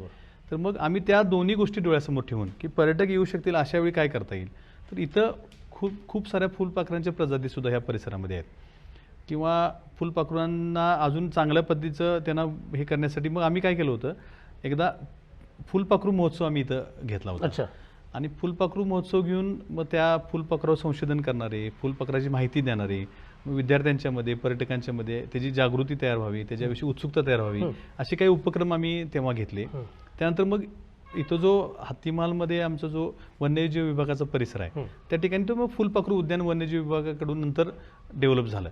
परंतु झालं काय की ते ज्या पद्धतीनं डेव्हलप व्हायला पाहिजे होतं अजून ते परिपूर्ण, आता समजा काही इतर राज्यांमध्ये आहेत तशा पद्धतीची, ते परिपूर्ण व्हायला पाहिजे की जेणेकरून अजून त्याचा अधिवास वाढेल. तिथे त्या पद्धतीचे झाडं लावावी लागतील. ते झाडं लावल्यानंतर त्याला काही कॅनॉपी किंवा काही बंदिस्त काही थोड्या गोष्टी कराव्या लागतील. पूर्ण बंदिस्त म्हणणार नाही, पण काही सुरक्षेच्या दृष्टीने नव्हे, त्यांना त्यांचा अधिवास वाढण्यासाठी जे काय हे करायला पाहिजे ते करायला पाहिजे. ते अजून तशा पद्धतीने परिपूर्ण झालेलं नाही. परंतु तो भविष्यामध्ये आमची त्यावर एक हे असणार आहे की तो समजा चांगल्या पद्धतीचं फुलपाखरू उद्यान झालं अजून अधिक चांगल्या पद्धतीचं, तर आलेल्या पर्यटकांचं ते एक आकर्षणाचं केंद्रबिंदू ठरू शकेल असा एक तो त्यातला भाग आहे. डेफिनेटली.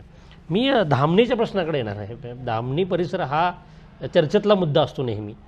राधानगरी तालुक्यातला तो महत्त्वाचा भाग आहे. धामणीकडे तुम्ही कसं बघता? धामणीबद्दलच्या तुमच्या आराखडे काय आहेत, आखाडे काय आहेत? नाही, धामणी धरणाचं ज्यावेळी काम सुरू झालं आधीच मग तुम्हाला माहिती आहे की हा सगळ्या भागात राधानीचं धरण झालं, दुधगंगा धरण झालं, तुळशीचं धरण झालं, मग खूप लोकांचं विस्थापित होणं, त्या लोकांना त्रास होणं अशा प्रक्रिया ह्या घडत असतात प्रकल्पामध्ये. प्रचंड मोठं विस्थापन झालं. हो, धामणी सुद्धा खूप लोकांचं त्यामध्ये विस्थापित म्हणा किंवा त्यांच्या बरेचसे प्रश्न तयार झाले. आता त्याच्यात ते आमच्या सगळे संबंधित सगळे लोक माझ्या मतदारसंघाचा तो भाग आहे आणि त्यांना जेवढी काही मदत करता येईल तेवढा करण्याचा प्रयत्न आमचा नेहमी राहिला प्रकल्पग्रस्तांसाठी. आता त्यातले बरेचसे प्रश्न निकालात निघालेत, काही अजून सुद्धा थोडे अजून आहेत त्या बाबतीतले. त्यांच्यासाठी जे काय त्यांना आपल्यापर्यंत जे शक्य आहे ती मदत आम्ही करतोय. आता तिथल्या विकासाचं जर बघायला झालं तर धामणी आता म्हणजे तो सुद्धा एक चांगला परिसर आहे एकदम निसर्ग संपन्न. आणि तिथं आता काही बेसिक आता धरणामुळं जे काही अडचणी तयार झाल्यात त्या आता अडचणी पूर्ण होऊन तिथल्या जे काही विकासात्मक बाबी आहेत ते आता पहिल्या टप्प्यात आम्हाला करावे लागतील. आणि तो परिसर सुद्धा आता तिथला बॅकवॉटर जर बघितला आपण किंवा तिथून जर बघायला गेलं तर आमचा जो दाजीपूरचा जो सावराई सडा आहे बरोबर त्याची सुरुवात किंवा त्याचा शेवट तिथं होतोय हं. मी धामणीच्या वरच्या बाजूला. बरोबर बरोबर मग तिथं तो चौके, मानबेट, कंदलगाव, राई हं. हा जो परिसर आहे हं. तो परिसर सुद्धा निसर्ग संपन्न आहे आणि तिथं मग डेव्हलपमेंटच्या दृष्टीनं आणि त्याचा पर्यटनाशी कसं जोडलं जाऊ शकेल काय ओके.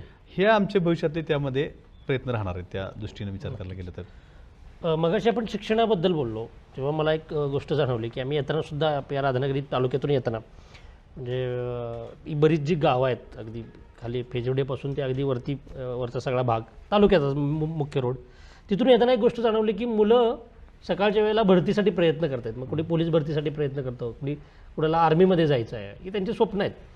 पण त्या दृष्टीनं एखादं मार्गदर्शन केंद्र किंवा तसे त्यांना रनिंग ट्रॅक इथं उपलब्ध नाहीत. कारण माझा अनुभव असा आहे की मी म्हणजे या विद्यार्थ्यांशी जेव्हा बोललो तेव्हा मला असं लक्षात आलं की ते म्हटलं आम्ही या रस्त्यांवरनं पळतो, परंतु जेव्हा प्रत्यक्ष रनिंग करण्याची टेस्ट देण्याची वेळ येते तेव्हा मला ट्रॅकवरनं पळावं लागतं. आणि अर्थात ट्रॅकवरून पळणं आणि रस्त्यांवरनं पळणं याच्यामध्ये तो फरक असतो, ती फारकत होते. आणि याच्यामुळं मग बऱ्याचदा आम्हाला ते मार्गदर्शन मिळत नाही. काय बघताय तुम्ही या प्रश्नाकडे, कसं तुम्हाला हे जाणवतं का? नाही आता काय झालंय की एकतर भरती प्रक्रिया शासनाच्या माध्यमातून मोठ्या प्रमाणात सुरू आहेत आणि शहरातले मुलं जे आहेत ती तेवढी फिजिकली जेवढ्या ग्रामीण भागातल्या मुलांच्या तुलनेने तेवढी फिट नसतात. म्हणजे माझा काय आरोप नाही नाही, ते आहेच, ते नैसर्गिक आहे. नैसर्गिक आहे. त्यामुळे अशा प्रकारच्या भरती प्रक्रियेमध्ये ग्रामीण भागातल्या मुलांचं उतरण्याचं किंवा भरती होण्याचं प्रमाण जास्त आहे.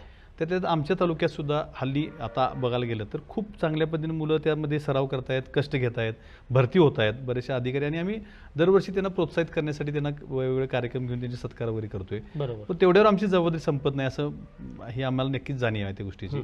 आता मुलं त्या गावालगतच्या रस्त्यानं पळतात, ते प्रॅक्टिस करतात आणि त्यांना होते काय की ज्यावेळी प्रत्यक्ष मैदानात उतरावं लागते त्यावेळी ते रस्त्यावरून पळवलं जात नाही, त्यावेळी ग्राउंडवर पळवलं जाते. मग त्यावेळी जो सराव केला असतो तो रस्त्यावरून पळण्याचा केला असतोय आणि मैदानात उतरल्यानंतर करावं लागतं ते मैदानातलं धावपट्टीवर धावावं लागतं. तर आता इथं जे आमचं क्रीडा संकुल आहे राधान तालुक्याचं, ते क्रीडा संकुल अजून अपूर्ण अवस्थेत आहे. त्यामध्ये तिथं त्यांची संरक्षित भिंत झाली आहे, तिथं एक हॉल झाला आहे, पण तिथं ट्रॅक एक होणं गरजेचं आहे. आणि तो ट्रॅक झाला तर निश्चितपणाने त्या मुलांची एक चांगली सोय होईल. त्यासाठी आम्हाला भविष्यात आम्हाला त्यासाठी प्रयत्न करायचे आणि त्याच्याबरोबर इथं त्या मुलांना योग्य मार्गदर्शन मिळावं त्यासाठी आमचं जे कॉलेजचा परिसर आहे त्याच्यावरती आम्ही असा विचार करतोय की त्यांना वेगवेगळी लेक्चर देता यावीत किंवा तिथं पूर्ण वेळ त्यांना लागणारी जी पुस्तकं आहेत किंवा त्यांना लागणारं जे काही इतर साहित्य आहे त्याची उपलब्धता आता आम्ही काही ज्या स्पर्धा परीक्षा मार्गदर्शन केंद्रांचा अभ्यास करतोय की जेणेकरून त्यांच्या त्या धर्तीवर इथं मुलांचे जे कल आहेत त्या पद्धतीचे इथं काही मार्गदर्शक बोलवता येतील काय, त्या पद्धतीने इथं त्यांना मदत करता येईल काय, असा प्रयत्न आमचा सुरू आहे. सध्या त्याच्यावर तुम्ही विचार काम करतोय त्याच्यावरती आम्ही. मी आता थोडंसं एका वेगळ्या प्रश्नाकडे जाणार आहे. हा प्रश्न या चर्चेपासून थोडासा वेगळा वाटू शकेल परंतु तो फार महत्त्वाचा आहे. ती चर्चा आहे, आपलं घर हे अत्यंत समृद्ध घर आहे, ते खूप मोठं आहे, लॅविश आहे, असा आरोप राजकारणामध्ये तुमच्यावर होतोय. एका बाजूला तुम्ही समाज भान म्हणून काम करता आणि मग तुमच्या बाजूला दुसऱ्या बाजूला तुमचं घर इतकं मोठं कसं काय, असा एक आरोप होतोय, अशी एक चर्चा होते. मी स्पष्टपणे त्या प्रश्नाकडे तुम्हाला घेऊन जाणार आहे. काय तुमचं उत्तर आहे त्याच्यावर? प्रत्येक सामान्यातल्या सामान्य माणसापासून एखादा मोठा खेळाडू असू दे किंवा एखादा मोठा उद्योजक असू दे, जगातलाच किती जरी मोठा व्यक्ती असला आणि सामान्य माणूस असला त्या प्रत्येकाला आपलं एक घराचं स्वप्न प्रत्येकजण बघत असतो. हे नक्कीच, हे काय नैसर्गिक आहे.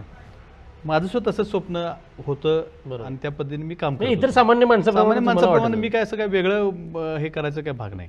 आता मला असं होतं की बरेचसे लोक राजकारणात असं करतात की आपण जिथं राहतोय तिथं ते जास्त काय घर वगैरे बांधत नाही, ते कुठे दुसऱ्या ठिकाणी जाऊन बांधतात किंवा दुसऱ्या ठिकाणी जाऊन गुंतवणूक करतात. मला माझं गाव सोडून कुठं जायचं नाही, मला इथंच राहायचं आहे. मग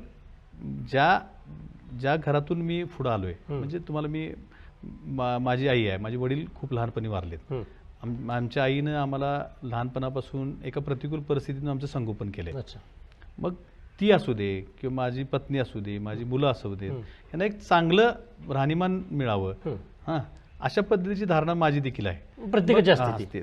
तर त्या दृष्टीनं मी विचार करत असताना बाबा माझे काय उत्पन्नाचे सोर्स आहेत आणि मग त्याच्या उत्पन्नाच्या सोर्सवर आधारित काय, मग त्याच्यावर आम्ही काही कर्ज काढले, 1 कोटी रुपयाचं कर्ज मी अच्छा, काढलंय. कर्ज आहे कर्ज तुमचं. काढले. तुमचे EMI आहेत. पुढचे 10-15 वर्ष मला ते त्याचं हे करावं लागतील. अच्छा. मी त्या पद्धतीने एक स्वप्न एखादं सामान्य माणसाचं आहे तसंच मी देखील बघितलं आणि तशाच पद्धतीचं घर. म्हणजे काय झालंय की बऱ्याच लोकांनी त्याचा विनाकारण हे करायचा प्रयत्न बहु केलाय. केलाय तुझा. सामान्य लोकांसारखंच घर आहे. ओके. सामान्य असे कितीतरी छोटी छोटी लोक आहेत की त्यांची खूप मोठी मोठी घर आहेत. आहेत. असं काय मी जगावेगळं मोठा ताजमहल बांधलाय ओके. असं फक्त काय होतं की एखाद्या माणसाला ज्यावेळी खूप लोक चांगलं म्हणतायत मग त्याला चुकीचं म्हणण्यासाठी कुठल्या गोष्टी वापरता येतील. मग अशा गोष्टींचा वापर त्यांना व्यक्तिगत म्हणजे पातळीवर हा एकच करावा मुद्दा लागतोय. त्यांना सापडला टार्गेट हां, करण्यासाठी असं तुम्हाला त्यासाठी म्हणायचं आहे. कदाचित मला असं वाटतं की त्यांना दुसरे कुठले मुद्दे मिळत नसतील. हम्म. त्यामुळे ह्या गोष्टीवर ह्या व्यक्तिगत पातळीवरच्या गोष्टी आहेत की ह्या ज्या समाजातून मुद्दाम जाणीवपूर्वक चर्चा करण्यासारखी गोष्टी आहेत असं मला वाटत नाही. बरोबर.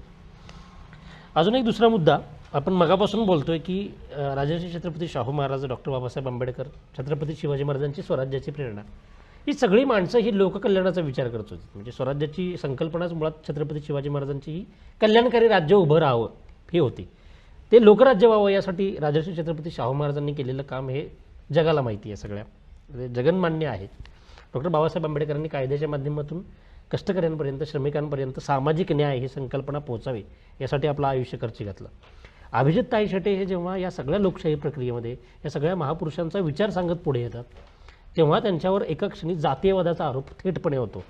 म्हणजे मी हा प्रश्न अत्यंत गंभीर स्वरूपामध्ये विचारतोय की अशी परंपरा सांगणारा माणूस हा जातीयवादाचा आरोप जेव्हा ऐकतो स्वतःवरचा किंवा त्यांच्यावर केला जातो तेव्हा त्यांची प्रतिक्रिया काय आहे?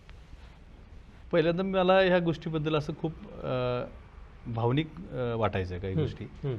याचं कारण म्हणजे माझी मुळात जडणघडण किंवा माझी विचारधारा ही अशा पद्धतीची नाही आहे. मी राजर्षी शाहू महाराजांना आदर्श मानून काम करणारा एक कार्यकर्ता आहे समाज जीवनामध्ये. आणि राजर्षी शाहू महाराजांनी ह्या सगळ्या व्यवस्था नष्ट व्हाव्यात यासाठी आयुष्यभर त्यांचं खर्ची घातले. बरोबर. आणि त्यांच्या विचाराचा पाईक असणाऱ्या माझ्या मनामध्ये तरी तशा गोष्टी कशासाठी येतील. परंतु काय होतंय राजकारणामध्ये, मला खूप वेळानंतर काही गोष्टी लक्षात आल्या की ज्यावेळी राजकारणामध्ये समोरच्या माणसावर काही आरोप करायला संधी नसते मग त्यावेळी ह्या जातीपातीच्या ह्या गोष्टीवरती आरोप करावे लागतात. कारण त्यांची मजबुरी असते विरोधकांची की ह्यांना मग कुठल्या गोष्टीवर ह्यांना आरोप करायचे. तसं विचार करायला तर माझी तुम्हाला सांगितलं जडणघडणच माझी त्या पद्धतीची नाही आहे. आता तसं जर थेटच जर विचार करायचा झाला तर माझ्या समाजाचे खूप कमी लोक इथं घर असतील. अच्छा. पण अशी काय स्थिती नाही की जो माझ्या समाजाचे सगळे लोक माझ्या पाठीमागे आहेत.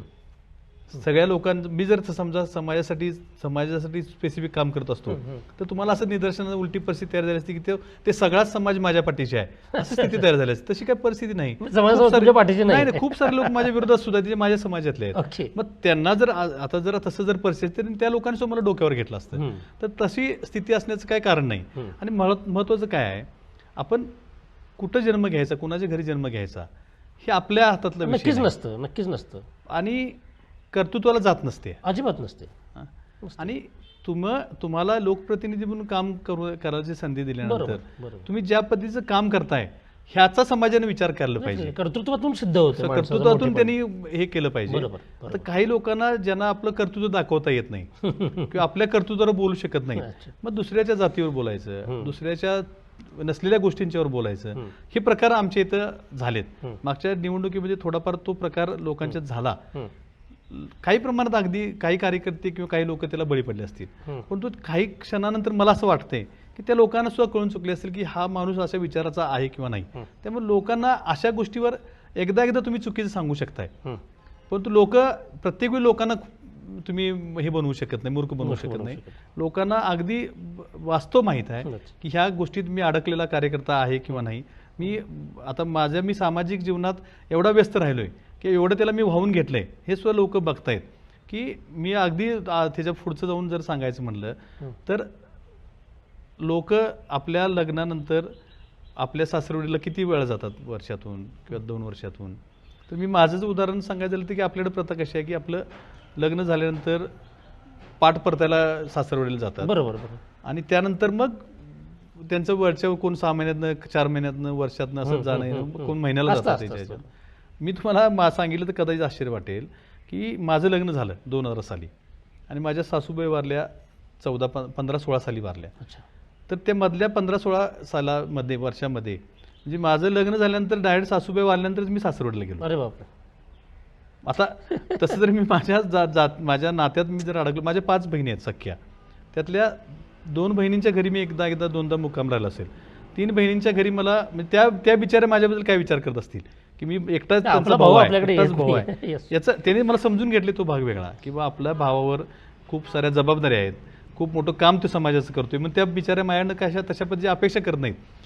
जर मी माझ्या एवढ्या जवळच्या नात्यात मी जर समजा एवढा अडकून राहिलो नसेल, तर मी माझ्या निश्चितपणानं ते काय हे फक्त हे जाणीवपूर्वक मला चुकीचं ठरवण्यासाठी किंवा मला माझ्यावर कुठलं तरी एक जेणेकरून त्यांना मतं मिळवण्यासाठी जे काही मुद्दे पाहिजेत त्यातला हा मुद्दा आहे. आणि तो लोकांनी, मला असं वाटत नाही की लोक त्या विचारात राहिलेत किंवा राहू शकतील, किंवा लोक त्याच्यावरती लोकांना हे रिअलाइज झालेल्या आहेत गोष्टी की अशा पद्धतीचे आरोप करून फक्त आपल्याला प्रसिद्धी मिळवता येते, अशा पद्धतीचे आरोप करून मतं मिळवता येतात, पण हा प्रत्यक्षात न लागू होणारा मुद्दा हे लोकांना माहिती आहे.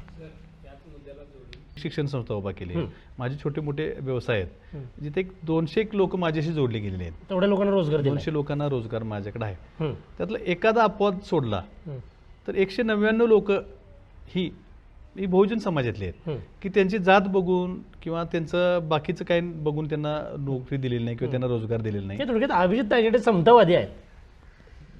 त्याच्यामध्ये कुणी हे घ्यायचंच, कारण ते कृतीतून दिसते, लोकांनी बघितलंय. फक्त काही काळ लोकांचा संभ्रम करण्यासाठी या गोष्टी वापरल्या जातात. जेव्हा हे अशा प्रकारचे आरोप तुमच्यावर होतात, म्हणजे माणसावर जेव्हा काही आरोप होतात, तेव्हा काही आरोप असे असतात की त्यातून माणसाचं मानसिक खच्चीकरण होतं किंवा मनोधैर्य खचतं, वाईट वाटतं. वाईट वाटलं तुम्हाला असा आरोप तुमच्यावर थेटपणे झाला? ज्यावेळी ह्या घटनाक्रम सुरू झाला त्यावेळी मला खूप वाईट वाटत ह्या गोष्टीचं, कारण मी ज्यावरती मी कधीच तसा विचार केलेला नाही आणि त्यातमध्ये मला अडकवलं जाते. परंतु नंतर असं माझ्या गोष्टी लक्षात आल्या की व्यापक स्वरूपाचं राजकारण ज्यावेळी आपण बघतोय त्यावेळी ह्याला भावनिक त्याला महत्त्व राहत नाही. आणि होतंय काय की हे जनतेतून केलं जात नाही, हे जनतेला ह्या गोष्टी माहीत नसतात. बरोबर बरोबर. आमच्या प्रतिस्पर्धी माणसांच्याकडून ह्या पेरल्या गेलेल्या गोष्टी आहेत, प्रोपोगंडा चालवला जातोय आणि मग काही काळासाठी लोक त्याला बळी पडतात. परंतु ज्यावेळी लोकांची गोष्टी लक्षात येतात की हे जाणीवपूर्वक केले गेलेले आरोप आहेत, आता समजा त्यावेळी ते लोक मग त्यातून बाहेर पडतात, हे सुद्धा आम्ही बघितले. आणि तो फार मोठा मुद्दा चालणार आहे असं मला वाटत नाही.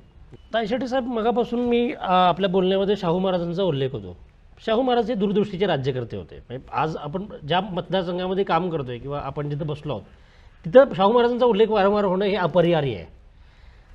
शाहू महाराजांच्या दूरदृष्टीचं एक उदाहरण असं होतं की शाहू महाराज 7व्या एडवर्ड बादशाहच्या राज्यारोहणासाठी लंडनला गेले होते, युरोपला गेले होते.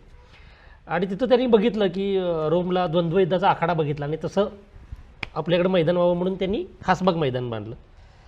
बऱ्याच ठिकाणी त्यांनी अशी काही गोष्टी आणल्या की ज्या परदेशामध्ये होत्या, या आपल्या राज्यामध्ये असल्या पाहिजे.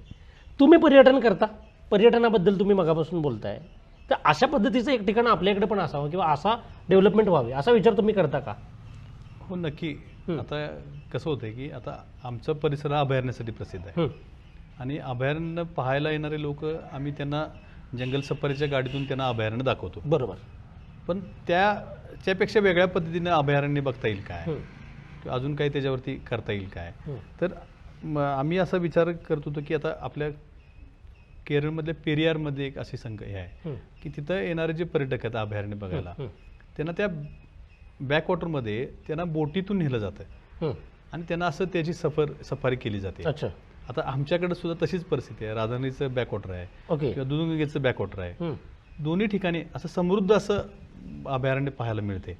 काही वेळा तिथं जर जे प्राणी आहेत ते पाणी प्यायला आलेले तलावाच्या काठाला पाहायला दर्शन होऊ शकते. तर त्या धर्तीवर ह्या दोन्ही ठिकाणी अशा काही सुविधा तयार करता येईल काय, हा आमचा प्रयत्न आहे त्यासाठीचा, की जेणेकरून अभयारण्य बघण्यासाठी सफारी आहेच, सफारी बरोबर एक वेगळ्या पद्धतीनं काही त्यांना अभयारण्य दाखवता येईल काय, अशा पद्धतीचं आमची त्यामध्ये. मग त्याला वन्यजीव विभागाकडे आम्ही परवा त्याबद्दल एक मागणी केली की तुम्ही ह्यामध्ये आम्हाला मदत करा किंवा ह्यामध्ये काम करा म्हणून, आणि त्याच्यावर भविष्यामध्ये त्या पद्धतीचं करणं गरजेचं आहे. आपण वेगवेगळ्या ठिकाणी ज्यावेळी आपण जातोय ते इथला हा परिसर हा आमचा अभयारण्यासाठी प्रसिद्ध आहे. बरोबर. तर अभयारण्य बघण्यासाठी जास्त करून जिप्सीमधून किंवा जीपमधून त्या अभयारण्य दाखवलं जाते. तर त्याच्याऐवजी एक वेगळ्या पद्धतीनं अभयारण्य पाहण्यासाठी किंवा दाखवण्यासाठी काय करता येईल, तर मध्यंतरी आमचे तत्कालीन पालकमंत्री दीपक केसरकर इथं आले होते, तेव्हा त्यांच्याकडे सुद्धा आम्ही ही मागणी केली होती आणि त्यांनी देखील त्याची घोषणा केली होती की पेरियारला जसं आहे, पेरियारमध्ये काय आहे की जे पर्यटक येतात अभयारण्य बघायला केरळमधलं पेरियर. केरळमधलं, तर त्यांना तिथं काही बोटी आहेत की ज्या बोटीमध्ये बसवून त्यांना सँच्युरी दाखवली जाते. आता राधानगरीचं किंवा काळामोडीचं बॅकवॉटर आहे. आता आम्ही हसण्याला जो आता नवीन पॉईंट डेव्हलप केला आहे, तिथं जर तिथं आलेल्या पर्यटकांना किंवा दाजीपूरमध्ये आलेल्या पर्यटकांना तिथून जर बोटीतून जर हे सगळं तिथं आमचं सुंदर असं बेंजीर विला आहे धरणाच्या मध्ये, जी शाहूकालीन एक वास्तू आहे, तिथं काही अजून काही डेव्हलपमेंट समजा केल्या, तर तिथं जे दाजीपूरला हसण्याला येणारे पर्यटक आहेत, तर त्या मोठ्या बोटीतून, छोट्या बोटीतून नाही, मोठ्या बोटीतून ते तिथं एंटर करतील आणि त्यांना तो जंगलाचा परिसर असं बाजूनं दाखवत मध्ये जे काही बेट आहे त्या बेटावरती थांबतील आणि त्याची एक सफारी चांगल्या पद्धतीने होईल. बरोबर. असे आमचे त्या दृष्टीने प्रयत्न आहेत. अच्छा, आपण पर्यटनाबद्दल बोललो, आपण पर्यटन म्हणून विकासाकडे कशा चालना निर्माण होतील त्याकडे बघलो, औद्योगिक विकासाबद्दल आपण बोललो, परंतु मुळात जिल्हा परिषद हे जे कार्यक्षेत्र असतं त्याच्यामध्ये गावांचा सहभाग फार महत्त्वाचा असतो. गावं समृद्ध होणं हा जिल्हा परिषदेची निर्मिती करण्याचा एक महत्त्वाचा भाग होता. त्रिस्तरीय पंचायत राजच त्या याच्यासाठी आलं की गावांना सशक्त करा, गावांकडे ताकद द्या, सत्ता द्या. गावातल्या ज्या मूलभूत सोयीसुविधा असतात ज्या अजूनही शिक्षण, आरोग्य याशी निगडीत असतात, तिकडं आपण कसं बघता त्या पूर्णत्वास नेण्यासाठी आपली कार्यपद्धती, मोडस ऑपरेंडी नेमकी काय आहे? राधानगरी मतदारसंघ जो आहे आमचा जिल्हा परिषदेचा, तो असं त्याचं चित्र माझ्या नेहमी डोळ्यासमोर असते. म्हणजे तुम्ही असं म्हणाल की प्रत्येक गाव, म्हणजे मला इतके वर्ष काम केल्यामुळं मला एक अशा पद्धतीचं एक हे झाले, प्राप्त झाले की कुठल्या गावाची काय गरज आहे. म्हणजे एक काळ असा होता की बऱ्याचशा गावात, अजून सुद्धा काही प्रमाणात परिस्थिती आहे की बऱ्याचशा गावात ते ग्रामपंचायतलं कार्यालय नाही, अजून काही विषय आहेत, आम्हाला प्राधान्यानं ते करावं लागतील, आम्ही करतोय, केलेले आहेत, अजून करणार आहे भविष्यामध्ये. काही ठिकाणी अशी गावं होतीत की जिथं साधं स्मशान शेड नाही. तर तुम्ही मागच्या कालावधी माझ्या बघितलं असाल की प्रायोरिटीनं जिथं आवश्यक आहे तिथं स्मशान शेड उभं केलं जावं, बरोबर, तिथं गरज आहे लोकांची, त्या गोष्टी असतील. काही ठिकाणी मोठ्या प्रमाणात मध्यंतरी आम्ही अंगणवाड्या मंजूर केल्या. बरोबर, म्हणजे त्याचा जे अंगणवाड्यांचा आराखडा तो मी पंचायत समिती सदस्य असताना झाला होता. अंगणवाड्या सुरू झाल्या पण त्यांना इमारती नव्हत्या. मग त्या अंगणवाड्यांच्या इमारती जास्तीत जास्त कशा उभा राहता करता येईल त्याच्यावर आम्ही बऱ्यापैकी, अजून काही अंगणवाड्यांच्या इमारतीचे काही प्रमाणातले प्रश्न आहेत की जे आता आम्हाला करायचे आहेत ह्या कालावधीमध्ये. शाळा इमारतींच्या बाबतीत इथं पावसाचं प्रमाण खूप असल्यामुळे शाळांच्या देखभाल दुरुस्तीचा प्रश्न मोठा तयार होतोय. मग त्या देखभाल दुरुस्तीसाठी निधीची कमतरता राहते. मग वेगवेगळ्या माध्यमातून निधी आणून त्या शाळा दुरुस्त कशा करता येतील, नवीन वर्गखोल्या कशा करता येतील. काही शाळा कमी पटाच्या अभावी बंद पडायची शक्यता, काही मधल्या कालामध्ये बंद पडलेत, त्या पुनर्जीवित कशा करणं गरजेचं आहे, ह्याच्यावर आम्हाला काम करायचं आहे. दुसरी गोष्ट, तर आरोग्याच्या बाबतीत जर विचार केला गेलं तर खूप सारी उपकेंद्र आहेत, आता PSC आहेत किंवा त्या ठिकाणी स्टाफ नाही अशी अवस्था आहे अजून सुद्धा. तर आता मी माझ्या कालावधीमध्ये दाजीपूर सारख्या ठिकाणी एक चांगलं आरोग्य केंद्र उभा केलं होतं आणि तिथं आता समजा स्टाफची अवेलेबिलिटी नाही, तर तो स्टाफ उपलब्ध करून ते कार्यान्वित करणं हे भविष्यामध्ये आम्हाला करावं लागेल.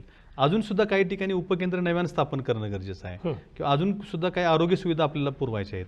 अजून काही वाड्या वस्त्या अशा आहेत की जिथं अजून रस्त्यांची आवश्यकता आहे. बरोबर, आता पाणीपुरवठा योजनांची बरीचशी कामं झालीत पण ती परिपूर्ण झालेली नाहीत. ती परिपूर्ण व्हावीत जेणेकरून आरोग्य असतील, रस्ते असतील, पाणीपुरवठा असतील, मुलांचं शिक्षण असेल, अंगणवाड्या इमारतींचं बांधकाम असेल, स्मशान शेड असतील किंवा अजून हे जे काही ग्रामविकासाच्या संकल्पना ज्या आहेत, मी 10-15 वर्ष सलग काम केलेलं असल्यामुळं प्रत्येक गाव आणि त्या गावातला प्रश्न आणि त्याच्यावर काय केलं पाहिजे, त्या गावातल्या श्रद्धा कशाशी जोडल्या गेलेल्या आहेत, ते कामाची कुठल्या त्यांना आवश्यकता आहे, ह्याच्यावर मी सातत्यानं आजपर्यंत काम करतो. मी माझ्या कालावधीमध्ये बऱ्याचशा गोष्टी अशा आहेत की ज्या गावाच्या दृष्टीने आवश्यक होत्या आणि त्या आमच्याकडून पूर्ण झालेत. तसेच अजून काही बॅकलॉग त्याचा सुद्धा आहे आपण, ज्याच्यावर आता आम्हाला भविष्यामध्ये, आता काही ठिकाणी अजून मंदिरं चांगली आहेत. आता दुर्ग मनोहर सारख्या ठिकाणी विठलाई देवीचं खूप चांगलं मंदिर आहे, खूप अगदी महाराष्ट्र कर्नाटकातून तिथे लोक येतात. तर आमच्या कालावधीमध्ये त्याला ब वर्ग दर्जा आम्ही दिला आणि तिथे सोयीसुविधा निर्माण झाल्या. ही काही लगेच होणारी प्रक्रिया नाही. अजून सुद्धा बऱ्याचशा अशा ठिकाणं आहेत किंवा बऱ्याचशा गोष्टी, ग्रामविकासाची कल्पना ही कशी असते की एका टप्प्यात ह्या सगळ्या गोष्टी होत नाहीत, परंतु त्या तिथं काम करणाऱ्या लोकप्रतिनिधीला आपल्या मतदारसंघाची नाळ माहीत पाहिजे की कुठल्या वाढीसाठी काय आवश्यकता आहे, कुठल्या गावासाठी काय आवश्यकता आहे, गरज काय आहे. आता जर बघितलं तर ह्या परिसरामध्ये ज्या वस्ती शाळा झाल्या त्या वस्ती शाळा झाल्या त्यावेळी मी पंचायत समिती सदस्य होतो. त्यावेळी मोठ्या शाळा निर्माण होऊ शकत नाही तर त्या वस्तीवरती शाळा निर्माण व्हावी अशी गव्हर्नमेंटची त्या पाठिंबाची संकल्पना होती. तर त्या जास्तीत जास्त कशा सुरू होतील ह्याच्यावर आम्ही प्रयत्न केले. बरेचसे त्यावेळेचे शिक्षक आता तिथं परमनंट शिक्षक झालेत. बऱ्याचशा ठिकाणी इमारती त्यावेळी नव्हत्या, आमच्या कालावधीमध्ये काही ठिकाणी पूर्ण झाल्या. ही न थांबणारी प्रक्रिया ग्रामविकासाची. आणि त्याच्यावर मी ह्या मतदारसंघामध्ये मला प्रत्येक गावचे, प्रत्येक गल्लीचे, प्रत्येक वाडीचे प्रश्न माहीत आहेत आणि मला ते 100% कसे पूर्ण करता येतील यावर मला भविष्यामध्ये ह्या जिल्हा परिषद माध्यमातून काम करायचं आहे. मगापासून आपण पर्यटन आणि औद्योगिक विकासाबद्दल बोलतोय. मुळात या सगळ्या योजना जिल्हा परिषदेसारख्या स्तरावर मांडताना, कारण जिल्हा परिषदेचा स्तर हा त्या मानानं पंचायत राजच्या दृष्टीनं जरी मोठा असला तरी निधीच्या कमतरता असतातच. निधी पुरत नाही अशी बऱ्याचदा तक्रार असते. आमच्याकडे काम खूप आहे, आमच्याकडे संकल्पना खूप आहे, पण निधीच पुरत नाही आहे. आपण निधीच्या बाबतीमध्ये काय आराखडा बांधलेला आहे, त्याच्याबद्दलची निधीची तरतूद कशी असणार आहे? कसं आहे की इच्छा असेल तर मार्ग दिसेल असं आपण म्हणतो. जर तुमची करायची इच्छा असेल, आता समजा मी आता माझ्या कॉलेज उभारणीचं उदाहरण देतो की माझी कुवत नव्हती कॉलेज उभा करायची, मी यापूर्वी देखील म्हटलंय, परंतु माझी इच्छा होती की मला हे करायचं आहे आणि त्यासाठी मी खूप वर्ष प्रयत्न करत होतो. म्हणजे माझी कुवत निर्माण होईपर्यंत मी त्यासाठी वेट केलाय आणि ती कुवत निर्माण झाल्यानंतर मी त्याच्यावर काम सुरू केलंय. आता ह्या सगळ्या गोष्टी आम्हाला भविष्यात करायच्या आहेत. आता कोणाला तरी वाटू शकते की या सगळ्या कल्पना कशा अस्तित्वात येणार, पण ह्या पूर्वीच्या ज्या कल्पना आम्ही मांडल्या त्या ज्या अस्तित्वात आल्या त्याला सुद्धा काही कारण आहेत. ह्या मांडल्याच नसत्या तर अस्तित्वात आल्या नसत्या. बरोबर. आता ज्या ह्या संकल्पना आहेत, आता समजा ह्या तालुक्यातून श्रीमंत शाहू छत्रपती महाराजांना मोठा मताधिक्य मिळालंय. बरोबर. आणि त्यांचा देखील ह्या तालुक्याविषयी खूप मोठं आत्मीयता आहे, त्यांना ह्या तालुक्याविषयी खूप आपुलकी आहे. त्यांच्याशी माझं ह्यावर बरेचदा बोलणं होते आणि त्यांनी मला असं आश्वस्त केलं किंवा त्यांनी मला ह्यावरती, मी ज्यावेळी माझ्या संकल्पना मांडल्या त्यावेळी त्यांनी त्यांच्या बाबांनी, मालोजीराजेंनी वगैरे, की आपण ह्यासाठी केंद्राचा काय केंद्र शासनाच्या योजनांचा काय वापर करता येईल काय. केंद्र सरकारच्या सुद्धा काही भारत दर्शनसारख्या काही योजना आहेत की ज्याच्यावर आम्ही अभ्यास केलेला आहे की त्याचं जर फंडिंग जर ह्या परिसराला लाभलं किंवा वाईल्ड लाईफकडंसाठी सुद्धा केंद्राचे काही पैसे येऊ शकतात. तर अशा योजनांचा वापर करून राज्य शासनाच्या योजना असतील, ह्या सगळ्या योजनांचा वापर ह्याकडं कसं करता येईल आणि त्यांच्या सगळ्यांची यात, शेवटी हे विकासाचं काम हे कुणाच्या एकाचं काम नाही. आम्ही मांडले आणि ते होऊ नये असं कोणी म्हणायची काय गरज नाही. हे काही अभिजित तायशेटेच्या वैयक्तिक कामासाठी करण्याच्या संकल्पना नाही आहेत. ह्या व्यापक विचार जनहिताच्या सगळ्या संकल्पना आहेत आणि ह्याच्यात कुणी श्रेयवाद घ्यायचा किंवा कुणी काय करायचं हा प्रश्न नाही. 10 कल्पना आपण मांडू, त्यातल्या 8 पूर्ण होतील, 9 पूर्ण होतील, सुरुवात त्याची होईल. आपण सकारात्मक दृष्ट्या ह्याकडे बघितलं पाहिजे. आणि असं नाही की निधीची अडचण राहते, मी म्हणणार नाही की निधीची अडचण, पण 100% जर तुमच्यात जर इच्छाशक्ती असेल आणि तुम्हाला एखादी गोष्ट करायचीच असेल तर कसं असते की तुम्ही ज्या पद्धतीनं तुम्ही अपेक्षा करताय किंवा ज्या पद्धतीनं ती इच्छा पूर्ण होण्यासाठी प्रयत्न करताय, तुम्हाला निसर्गातच काही वेळा मदत होते. अशा देखील गोष्टी आम्हाला भविष्यामध्ये होऊ शकतात. असं काही अडचण यायची का कारण नाही. आम्ही त्याचा सगळा अभ्यास केला आहे आणि भविष्यामध्ये आम्ही त्या पद्धतीनं त्याचा पाठपुरावा करणार आहे. हे होते माझ्याबरोबर राधानगरी जिल्हा परिषद मतदारसंघाचे आत्ताचे उमेदवार अभिजित तायशेटे.